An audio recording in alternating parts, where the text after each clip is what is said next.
I'm very excited about this video. I'm going to talk you through. It's stop motion and video. You could do this just stop motion. It doesn't have to have the video elements in there, but I like the video elements as well. So I'm going to start with telling you what I shot this on. It is 5D Mark III, 35mm lens, and a CF card. That is all. It has my little neoprene camera strap. That's all. No anything else, and that's all you really need to get started and have something really fun. So I really wanted to prove this point by doing it recently rather than just back in the olden days when I worked. So when I had less gear. So this is the video. It's for a couple that I know, extremely good looking, cute couple. And I was very inspired by the location. We were location scouting and found this place, and I was like, I have to shoot here right away, like next week. And just as well I did, because half of it was pulled down between that week. So if you find a location, do not wait. Get in there and do it. And as you can see, there's this is all my Instagram photos of the day that I was there. I didn't have my camera with me. I just saw it and was like, okay, let's climb this fence and get in here. And you will see when I break down the shots that they're all inspired by these Instagram photos. My daughter's sitting in that little window frame there. That is actually a shot I ended up shooting. So I think it's really important when you're on a location to take a lot of little points, even if you don't end up using it, it doesn't matter, just it reminds you. And when I went to write the shot list and the storyboard, I had heaps to work with, and I was like, oh, and that floor is amazing. I'm going to see the tiles on the bottom of the floor.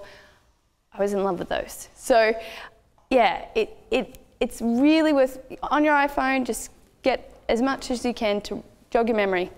So that's what I did. Next is a storyboard. And now I know we've talked a little bit about that. I actually am a terrible drawer, and I already said that. What I do is a shot list, because I feel like for me that suits my brain better, and also I know what I'm thinking in my head. But in the early days, I actually did have to storyboard a bit more, because I needed to jog my memory. Oh, do it overhead, and sometimes the words weren't enough. So now that I know, when I see,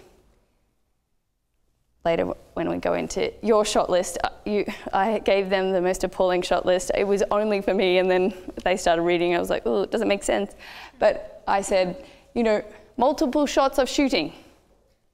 That's not good for anyone else but me, because I already know what that looks like. So this storyboard, and you can see I've always wanted to have a shot where they're in a TV frame. And when I was there, I found all these old TVs. So I was like, we can smash out that glass and I can put these TVs up. And so I was super excited about that idea. I was like, hey, TV frames over their heads, shooting through the window that is like a wall with no rooms. I had a Polaroid camera, and I'm going to stop here and show you the Polaroid camera, because I know this is going to come up. This is the Polaroid camera. This is the film. And I bought it I found it in an op shop. I actually don't know where I got it. I think I may have been given it. But I know they're on eBay. So I just want to do this, because every time I show anyone this, they're like, where do I get that camera? So this is the Polaroid camera. It's amazing. It's black and white film, and you can still buy the film, which is amazing. So I highly recommend it, and I'll just read out what it is. It's a land camera automatic 230. Very fun.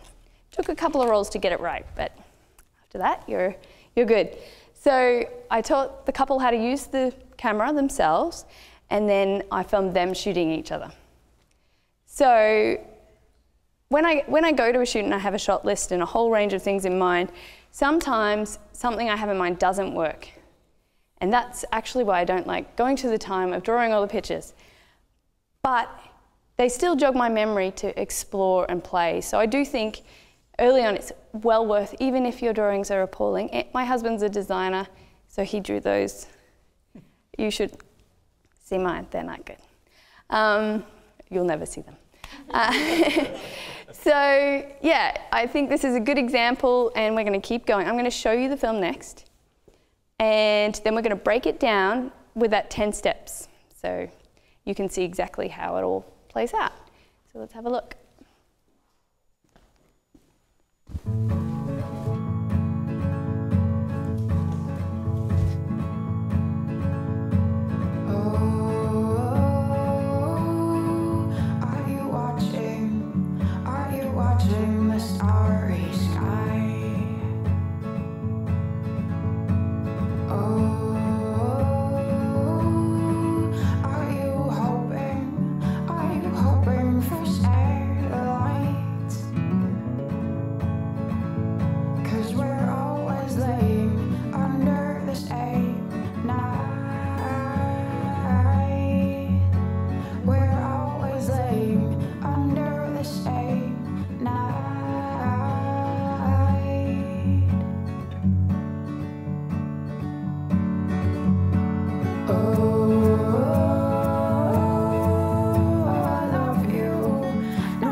That's with etiquette supplied that song.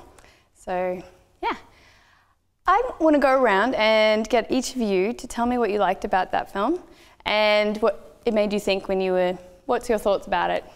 So let's start here. Trevor started last time.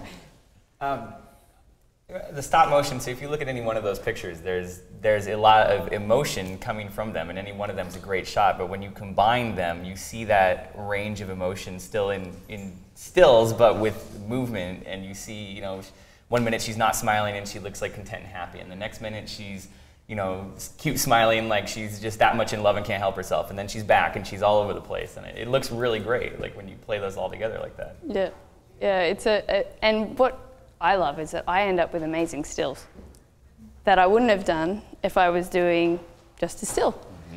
So I think that's my favorite stills I've ever taken are all moving stills. So that's a cool thing. Thank you.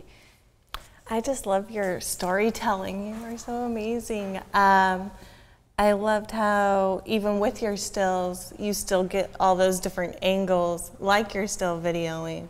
But you're. Did you see a zoom in? I did a zoom in. Mm-hmm. I have no zoom lens. I'm just going. So that's all stills, all zoomed in. So it's the same principles for you're video. Still playfulness. Yeah, and trying different angles overhead, and yeah, it's amazing what you can do with stills. And our cameras are so fast now, and you can. That's all shot raw. It's loading really quickly, so good cards helps. How about you, Leah? I just thought it was amazing how I never realized that you, the camera person, was there. And I actually, can I ask a question? Sure. The very first shot, is that her feet in her skirt? Yes. How did you do that? I said, put the camera on your strap, hold it here, walk on the bricks. Yeah, that was really cool. Yeah, I actually incorporate my talent in my shoots a lot and get them to do some of the work. And I think sometimes it means I get much better work as well because they love that person. Mm-hmm. And in fact, we ended up swapping. I didn't shoot Trevor's show and Kiwi's showreel. I got Trevor to shoot it, and I got Trevor to shoot Kiwi because she likes him. She doesn't know me. I don't think you like me as much. So I think that it's a really good technique and good spotting. So it reminded me of college because I was just starting to shoot right before I came into college, but I was shooting film. So like my friends and I would creatively enter properties and take pictures and just goof off. So like that's, I mean, not from a professional side, just from a personal side, like that's the first time I watched that, and I just thought, like that reminds me of that and makes me want to go do that again, because it's like just that part of life. Like that's what we talked about yesterday. It's just like all those pieces of your life that you show of other people's lives that make other people go, man, I want to do that with my life. I want to do stuff and take pictures and videos. And go spray painting and no. illegally entering properties. Yes, there was a lot more spray painting, but I culled that down a little because, yeah. How about you, Kiwi? I really liked when they were laying down on the ground and you were moving with the stop motion, because a lot of times you think of stop motion as the people moving and you standing still.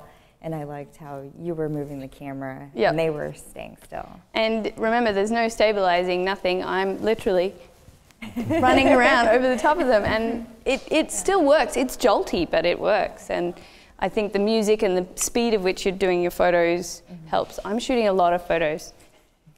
How about you? The thing I liked about it, kind of about the stop motion, you know, it is kind of jolty, and you get kind of the sped up aspect of it.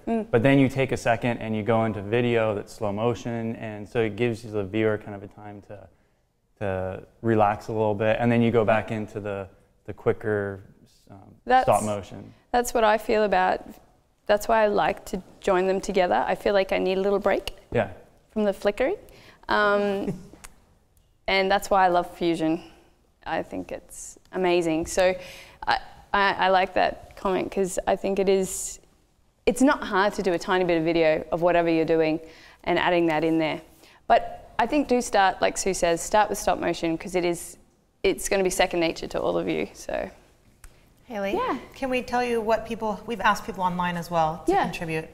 So Ibello had said that they love the storytelling, and then also that it was not technically perfect, that you can see where there were parts where you were out of focus, and that adds to it. So I like that. Rosemary Watson said, OMG gave me butterflies about how excited I am to make that. Favorite shot was the video section where the focus was on the couple in the window, then focus shifted to the high grass. Gorgeous. Yeah. So I use that a lot as another shot option. What your focus is another shot to me. So yeah, that's a really good point, because it's the exact same framing, but I've just pulled you to the grass. And it really adds more interest, and exactly like all the different, you know, medium close-up or wide or whatever, it's another option for you in the edit. And it cuts together really well. You'll see in the very last frame of the video, there's motion, and they're holding hands walking away. And the first part of the frame is their hands are in focus, and then I cut, and the grass is in focus, and they're further down. That's the one shot. I didn't stop and start. I let their hands go out, and I pull back to the grass, and they just kept walking in the background. I think what I might do is play it one more time, if that's all right, and I want you to see if you can pick up any zooms, how many shot angles I did in certain locations, and then we'll break it down together a bit as well, if that's right.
I wanted to talk about how when I watch that now, I can see so many angles and shots and types of shots, and especially even more now, I've been breaking it down for this course. Yeah. Like, if you were to ask me, the first time I watched it, if you were to ask me how long it was, I would have said maybe like 30, 45 seconds. Yeah. And it's because, you know, a lot of times when I'm watching like a YouTube video or something like that, it's really drawn out, and you're just like, okay, when's it gonna end? But something like this, there's so many different aspects to it, and your interest is kept throughout the entire thing. It doesn't feel like it's a really long video. No. You know, it feels like it goes by really quickly, and I think that's, you know, something that I've noticed in a lot of your videos, that it doesn't feel like it's 2 minutes long. It feels like it's maybe less than a minute. Yep. One of the things I hate is when I'm watching a video and I start thinking, how much longer have I got? I do that all the time. Most videos on YouTube or Vimeo, I'll go and click and I'll start going, oh look, I'm only halfway through, I'm not gonna bother. Like, that is what I do. I know that other people are out there doing that too, because if I feel that, it's like, oh, stop already. Yeah. Do you feel like, because of the stop motion, the cha-cha-cha-cha-cha, do you feel like it's easier to stay like on a scene though for a little bit longer? Because I did notice like there's parts of them like playing around that before in your other videos that it would be like, oh, I'm shooting from behind, now I'm up above, and now but it seems like it's easier to stay and keep visually interested because it's ticking. I think that is true, that you can, I like it a little bit more. Yeah. I'm also editing kind of more to the song, even though it is quick, and that's not a super fast song like my showreel. I think for me, I seem to change it up as long as there's not, like there's a scene where they're in the window, through the window with the blue kind of spray paint around it, and I'm there for quite a while. That's a long little sequence, but I'm moving in, they're doing stuff. It's not just tripod. Yeah, no, sitting, and you know the shot with the TV heads, if they'd just been standing there, you would no way have got to be able to stay there that long. But dancing and, you know, kissing and doing little things meant that you could have a little bit more time there. And you want that with stop motion, because you can't show one shot or 2 shots or 3 shots. It will go too quickly, you won't see it. Yeah. Can we ask some questions from the internet?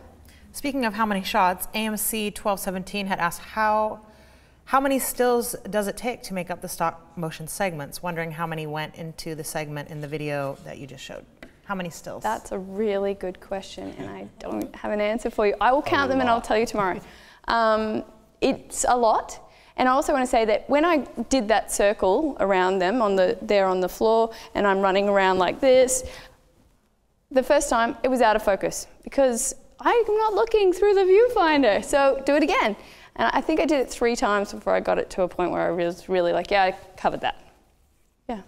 How much direction were you giving them throughout? A fair bit. Yeah, people get static in stills. Like with the TVs, where you're like, oh, yeah. I was like, no, do something. Look funny. No, that's not funny. Funnier. Higher legs. Happy. Come on, now kiss each other, but keep your TVs like do this.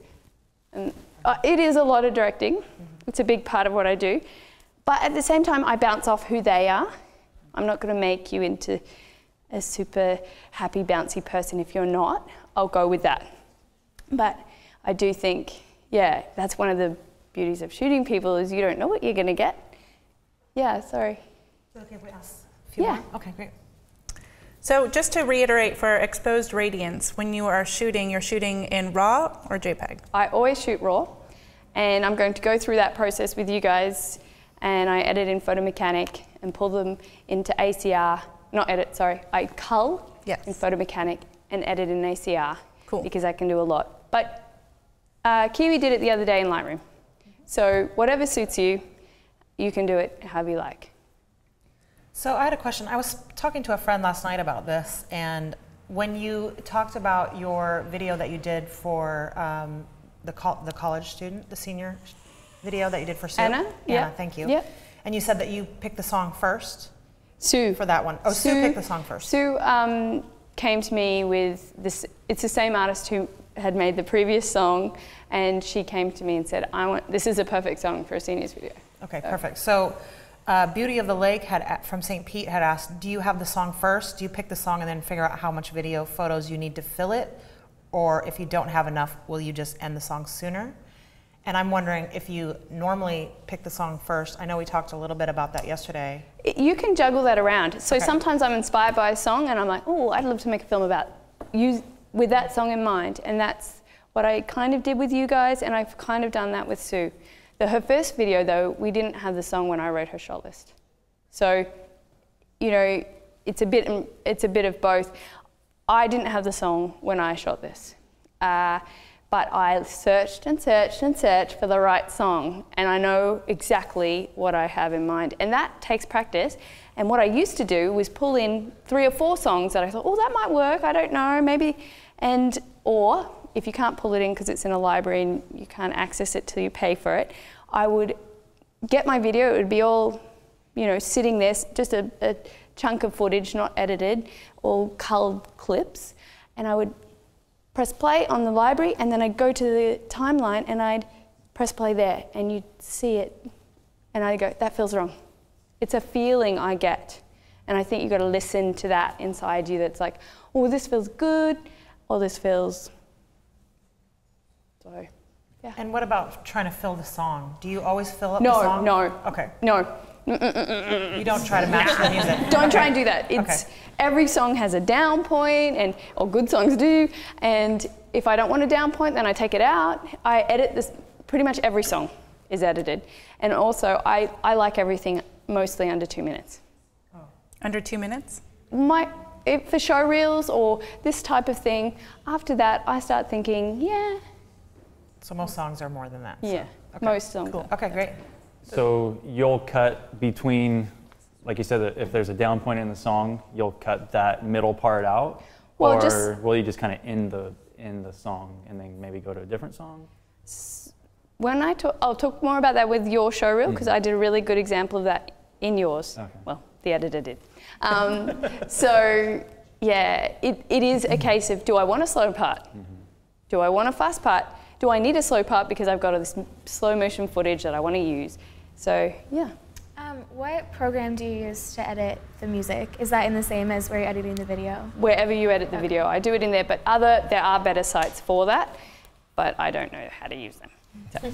Hailey, one more question, sorry, because a lot of people are still asking. Now, I know you're going to tell us how many stills were in that, the video tomorrow, yes. Tomorrow, but is there an ideal, just if you were to ballpark it, so for per minute of video, how many stills might make that up? Just I counted my showreel, which is probably a similar ratio still, probably more stills than this one maybe. I think when I counted there were over 200 in mine. So 200, so maybe 100 per minute? Or per scene, like one scene of them. Video footage is frames per second. Right. So if you want to shoot it like at a similar sort of frame rate, you would want to shoot 25, you're not PAL, NTSC, 30 per second. Now, most cameras don't do that. So, my camera stuffs up at some point and makes it a bit slower and doesn't quite get that many in there. So I just roughly put around there. But I'm trigger, hold down, keep going. And as long as there's action happening, it works. But if nothing's happening, it looks really terrible, because it looks like just someone's bad with their framing. And in fact, times in this film you can see that. I just want to keep moving along because I want to do a little quick thing for you later. This is me shooting all the shots. You can see I've just got the neck strap. Sometimes I'm shooting stills, I'm holding it out. Then you can see I'm shooting video. So I also did in pretty much every scene, video and still, because I didn't know which I wanted in the edit. So I cover both. I overshoot. So when you're doing video, when you're doing one scene, will they be doing the exact same thing, or will you just kind of switch it up in the same area? Like if you're shooting film for one and stills for the other, will they be doing the same thing? If I was making a film like Anna's, yes. So that you can use either? Yeah, so I can edit between them. But this is a more organic kind of process, and I I would be like, I just need something of video to lead me into this scene. So these stills. So I would do a little bit of like, I'm just trying to think what I've got there. Actually, I used this scene. So I'm jumping around her, like I'm running around over them like this, and then I film their faces as she turns the Polaroid up to the camera. That's all I did. I didn't do the filming of that as well. I only did a little scene to tie in with it. But if I was shooting Anna's or a proper showreel or anything that's got to be edited in a story, then I would definitely cover both. Okay, so this is me still shooting. You, you get down and you try every angle. If you're not dirty after your shoot, I think there's something wrong. You haven't tried hard enough. Your knees should be covered in things and you should have ant bites. This is a really fun scene. I actually was a bit obsessed with this scene. And there's a lot of photos I took that did not end up in here. I only put the best in. I didn't put all the hundreds of others that weren't good. And I tried different things that didn't work. And that's kind of my style. A lot of it doesn't work. Yeah. So from a business standpoint, was this like these clients hired you to do a video of their engagement, or was it like, did you just do this to show? This is an example for you guys. Yeah, okay. I wanted to prove you could do it with one camera, right, with one lens, do both, and that fusion is fun, and I just wanted to prove it. Yeah. So this is for you guys. Okay, so I want to come back to our cool little list, a little graph here, and now I'm going to break down that shoot into this format. So while the shots I'm showing you, which are, you know, long shot, medium long shot, close up, all that, they're all taken from front on this frame. I haven't done overhead and all that. I didn't want to do that. That's too many pages. I just wanted you to get the idea that there's all different frames in options, I guess. So, but in Benny and Sam's shoot, I did not shoot front on only. So let's go and have a look at that. So this is just 6 of the shots that were taken on the red tiles. So I'm overhead. It's her point of view, her feet that you picked up, Leanne. Way overhead with both of them. Close-up faces, low on the ground, wide, a standard, what I would say this is like a nice standard sort of photo, you know. That's a good, I don't know, grandma will like that photo more.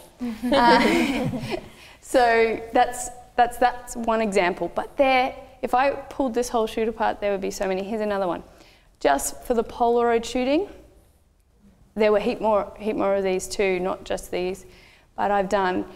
And I chose this one because a lot of your photographers might be doing photography show reels. So it's, how am I shooting someone shooting? I'm getting a mid shot. Front on, they're shooting me actually. I'm right in their frame. Then I'm behind them and I'm getting just their finger clicking on the button. Then I'm on the side, and then I'm seeing the camera, pulling the Polaroid, nice and close, and then the vision of the talent in focus, and the camera is blurry to the side. So that's just like 6 of a lot I would have shot. I just want to show you how, because you're going to come home and you'll be like, oh my goodness, 2,000 images in 5 cards. Or I don't know that ratio very well, but yeah, something like that. It'll be, I think I shot on, I think this took 3 cards. So you'll start panicking. How am I going to process all these photos? How am I going to get through them? So I use Photo Mechanic because I love how quickly it processes RAW. Lightroom, whatever it is that you love, stick with it because it saves you learning something new. I'm just going to walk you through a little edit. I'm going to stand over here. So this is Photo Mechanic. The window comes up. You open the folder with all your photos. You can almost see a stop motion as you scroll through the RAW files. It's fantastically fast. So I'm looking at the stop motion. So if I just focus just on this frame while I'm scrolling, I can see what's working and what's not pretty quickly. I go, I want this photo. So I tick it with a plus. All I'm pressing is plus, plus, plus, plus, plus. You can select and plus. Look, this one's out of focus. I don't want it. I'm going to minus. So I'm quickly going through, and I'm very fast at this now. Super fast. Actually, I've gone too fast. I can barely talk. It's so easy to do. You're getting an idea of the motion in the shots, and you're also ticking off that they're good or not good. And there's quite a, you know, sometimes I select all and go, this little sequence didn't work at all, and check it out. Then I can go up here and press tagged, and I grab all of those and put them in a folder called little window or big window, because this was a big window, whatever it's called, and I name them in the section that I shot them. Because when you get into the edit, you want them all in little sections. You don't want 2,000 images and then you've got to move them all around.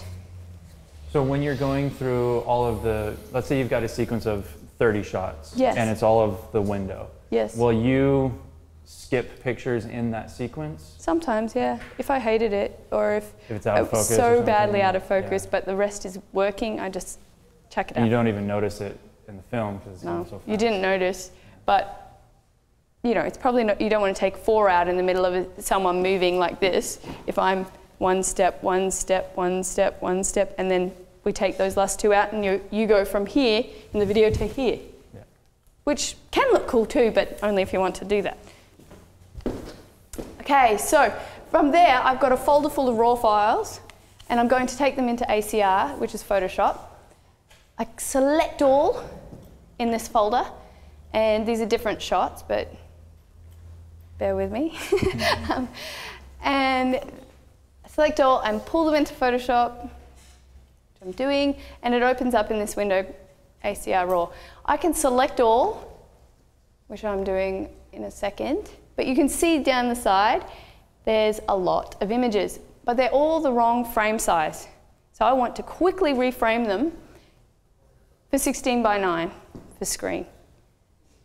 So just like that, you can see all of them quickly cropping up. Now, I need to adjust this for some frames because maybe her eye was here or a close-up or something like that. So I slide it around for all of them, and then when I get to the next scene, you'll see I go down and check. I'm checking her eyes, her eyebrows all right, yep, she's in. She fits the frame, they're fitting the frame. I actually didn't have to adjust much here, but sometimes you do. I'd select all the section, which would be the window or whatever it is, and I would just juggle them. Okay, I like actions, but I made you a special one called Example 1, which was I developed specially for this shoot. And I just applied that to everything. And it's so quick, which is like, you know, a lot of programs are this quick. But then I come down here and I'm like, the exposure's a bit off in some of them, and you'll see I'll get to a photo of her face where her skin is looking pretty dark, especially, yeah, come on. So, here we go. Look, she's almost completely out there. Bit of her hair is in and that's it. I don't mind that. I think that's part of the playfulness and the kind of, I don't know, stop motion kind of raw, grungy look. So I just missed that little thing I was exempling, but basically I changed the exposure on a couple of shots. I select a folder. Now this is really important. I'm going to save them all, and I'm going to call them into a folder, Red Floor. Benny and Sam, no, okay, yes, Red Floor. Now I'm telling myself, these are already cropped and ready to go straight into Final Cut Pro, or whatever editing software you're using. So I'm going in here, I'm saying, no, I'm saying Red Floor.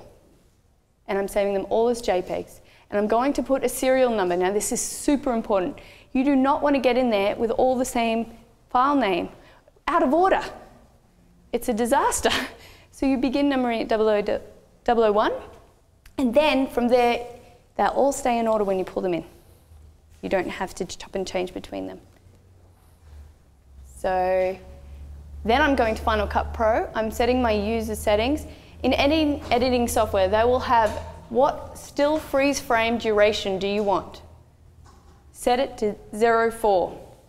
And then you import a folder. We're going to go through all this live in this third section as well. So this is just like a preview of what we'll actually be doing. So they're importing. So I imported a whole folder and I stuck them straight into the timeline. They're all in order and ready to go. Do I play through it? Yes. And there it is.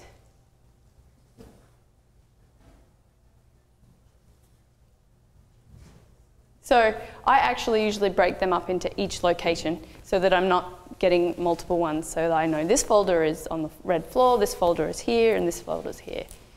Yeah. So when you're setting stuff to 0.4, is that 4/100ths of a second? And that's what gets you to 25 frames per second? Yes. Okay. Yep. You said you set them serial numbers so that they stay in order. You mean like each group stays in order, not like you're not starting at the beginning of the video and starting 0, 1? Okay. No. Just each little set. So I have a folder that's from 0 to, I think, how many images were there saving? I meant to point that out. That was like 80. Yeah. I saved or something like that. So it'll be 0 to 85. Just in that little grouping of red floor. Okay. So that red floor is got 0 to 80. Red, or little window has 150, right. And it's coming in as a folder. Okay. So they're all separate little folders, and that keeps it tidy in the edit. I learnt the hard way.